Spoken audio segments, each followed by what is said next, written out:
हिंदू धर्म में माता पिता की सेवा को सबसे बड़ी पूजा माना गया है। इसलिए हिंदू धर्म शास्त्रों में पितरों का उद्धार करने के लिए पुत्र की अनिवार्यता मानी गई है। जन्मदाता माता पिता को मृत्यु उपरांत लोग विस्मृत न कर दे, इसलिए उनका श्राद्ध करने का विशेष विधान बताया गया है। भाद्रपद पूर्णिमा से लेकर कृष्ण पक्ष अमावस्या तक के 16 दिनों को पितृपक्ष कहते हैं, जिसमें हम अपने पूर्वजों की सेवा करते हैं। अश्विन कृष्ण प्रतिपदा से लेकर अमावस्या तक ब्रह्मांड की ऊर्जा तथा उस ऊर्जा के साथ पितृप्राण पृथ्वी पर व्याप्त रहता है। धार्मिक ग्रंथों में मृत्यु के बाद आत्मा की स्थिति का बड़ा सुंदर और वैज्ञानिक विवेचन भी मिलता है। मृत्यु के बाद 10वीं और पिंडदान तक मृत व्यक्ति की प्रेत आत्मा संज्ञा रहती है। पुराणों के अनुसार वह सूक्ष्म शरीर जो आत्मा भौतिक शरीर छोड़ने पर धारण करती है वह प्रेत होती है। आत्मा जो सूक्ष्म शरीर धारण करती है तब भी उसके अंदर मोह, माया, भूख और प्यास का अतिरेक होता है। पिंडदान के बाद वह प्रेत पितरों में सम्मिलित हो जाता है। पितृपक्ष भर में जो तर्पण किया जाता है उससे वह पितृप्राण स्वयं अर्पित होता है। पुत्र या उसके नाम से उसका परिवार जो यव तथा चावल का पिंड देता है उसमें से अंश लेकर वह अंभ्य प्राण का ऋण चुका देता है। ठीक अश्विन कृष्ण प्रतिपदा से वह चक्र ऊर्ध्वमुख होने लगता है।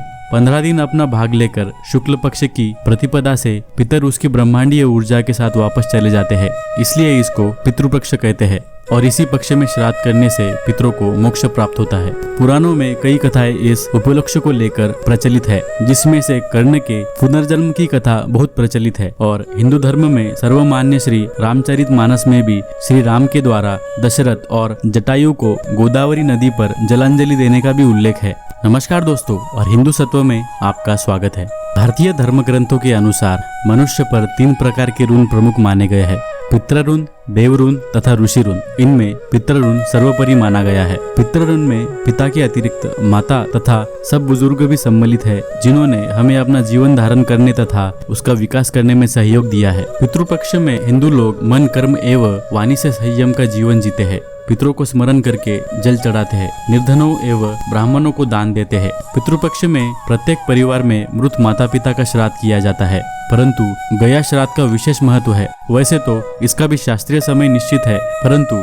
सदैव पिंडदान करने की अनुमति दे दी गई है। अर्थात जो अपने पितरों को तिल मिश्रित जल की 3-3 उंगलियां प्रदान करते हैं, उनके जन्म से तर्पण के दिन तक के पापों का नाश हो जाता है। हमारे हिंदू धर्म दर्शन के अनुसार जिस प्रकार जिसका जन्म हुआ है उसकी मृत्यु भी निश्चित है, उसी प्रकार जिसकी मृत्यु हुई है उसका जन्म भी निश्चित है। ऐसे कुछ ही होते हैं जिन्हें मोक्ष प्राप्त होता है। पितृपक्ष में 3 पीढ़ियों तक के पिता पक्ष तथा 3 पीढ़ियों तक के माता पक्ष के पूर्वजों के लिए तर्पण किया जाता है। इन्हीं को पितर कहते हैं। दिव्य पितृ तर्पण, देव तर्पण, ऋषि तर्पण और दिव्य मनुष्य तर्पण के पश्चात ही स्वयं पितृ तर्पण किया जाता है।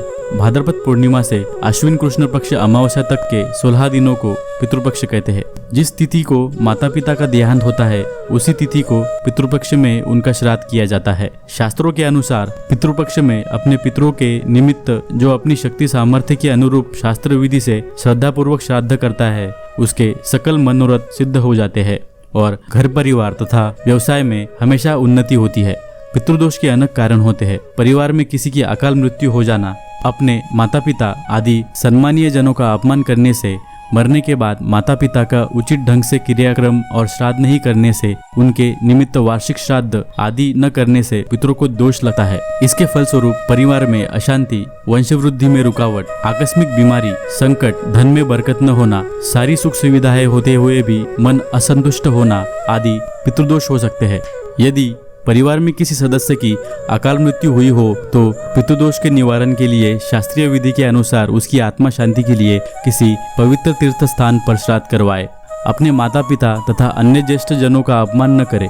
प्रतिवर्ष पितृपक्ष में अपने पूर्वजों का श्राद्ध तर्पण अवश्य करे। यदि इन सभी क्रियाओं को करने के पश्चात पितृदोष से मुक्ति न होती हो तो ऐसी स्थिति में सुयोग्य कर्मनिष्ठ विद्वान ब्राह्मण से श्रीमद् भागवत पुराण की कथा करवाए। वैसे श्रीमद् भागवत पुराण की कथा कोई भी श्रद्धालु पुरुष अपने पितरों की आम शांति के लिए करवा सकता है।